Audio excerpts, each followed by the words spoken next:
Hello. Hello, congratulations. Yeah, thank you. I'm sure you are very excited. I know that you just ran here from the airport, basically, I to did. be here. So we're glad that you made it in time. It was a great series. We have a couple questions for you. I'm sure you're prepared to hear a lot of questions, especially about the fact that, you have just joined into the team now as a sub. How is that working? How is the dynamic going on here? Was it fairly easy? Yeah, it's fairly easy. I mean, the guys are great. Obviously, I was kind of close to the group already, so they're no strangers to me. Neither do I, I'm no stranger to them, so that felt natural. And yeah, I don't know, I feel like, they're kind of young and inexperienced, and I'm on the other side of the spectrum, but it's kind of the same. I'm old and experienced, but we both haven't been doing these big lands in a while, in a way. That's how it feels. So I'm just part of the group, I'm excited. It feels like this is my first land, my first major, you know what I mean? I just get the vibe of oh man, this is a big tournament. It's gonna be hype.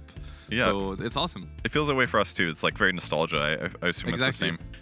How does it feel? How soon did you expect that potentially you guys would have to swap in, and did you prepare for it at all, or is it just a last minute thing?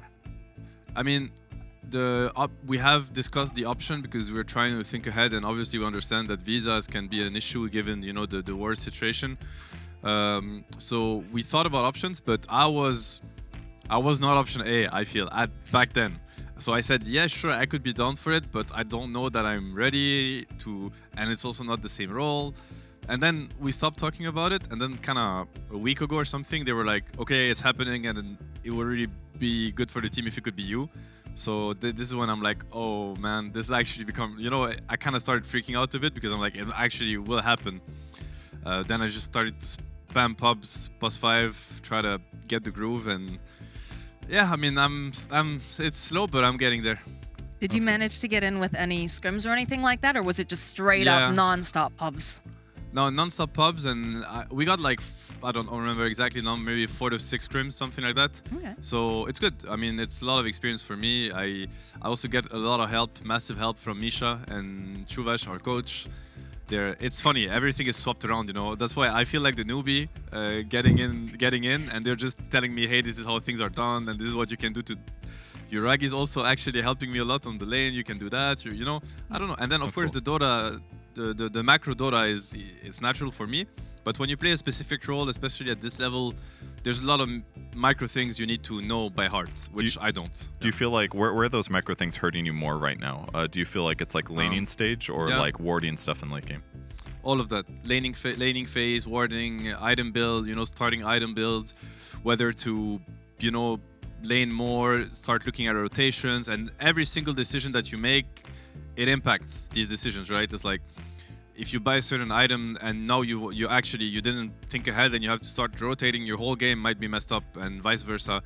+4 players, they're very smart about the warding, they're sneaky because they have been playing these mind games for years. And I'm just getting started, I'm doing the first scrims, I was getting played so much. It was so rough. Oh my God, I was like food.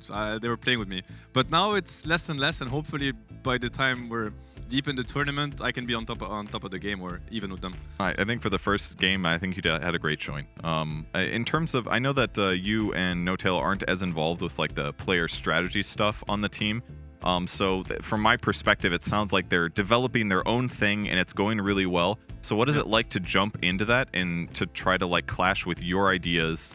Do you sometimes worry that you're not necessarily arrogance, but trying to tell them how to play versus adapting to their style?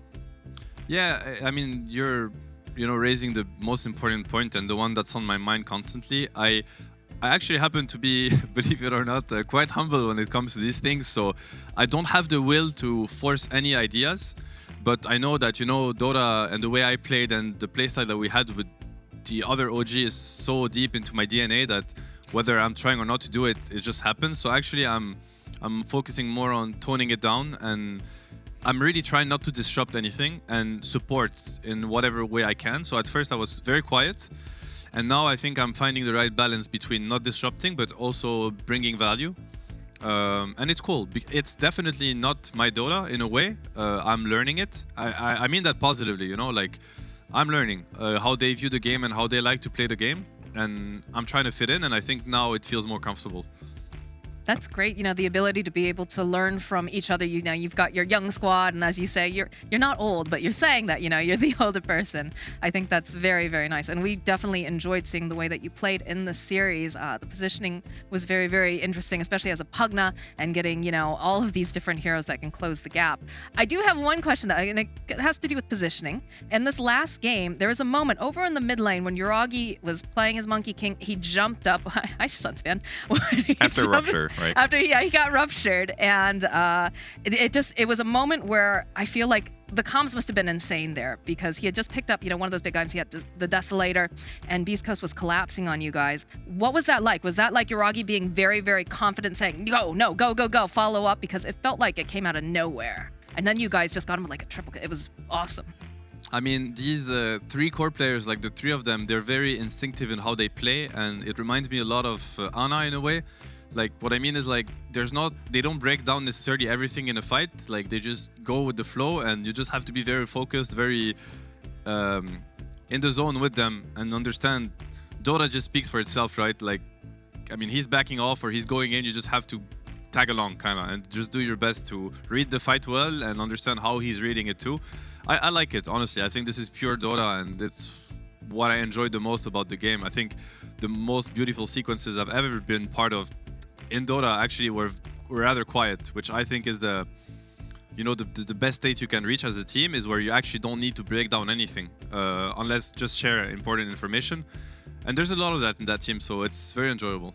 That's great. The five-man mind meld, I guess. That's so wholesome. They just trust each other and they go with it. I love it. Well, it's not going to be quiet once you guys get to the stage. That's for sure. That's going to be weird to get used to, I bet. Yeah. Looking forward to that. Yeah, hopefully we can get there. Yeah. Thanks so much for doing the interview. We really appreciate all the answers, and hopefully you feel confident in the 5 position. I think it looked great, but thanks so much for the interview. Thank you so much. You're welcome. Thanks for having me. Yeah. Well, that's greght. Good answers. Happy to hear how he's integrating with the team. Yeah. Bringing his idea. Yeah, stop wasting my time trying to get mine, get out the way, move, trying to get paid.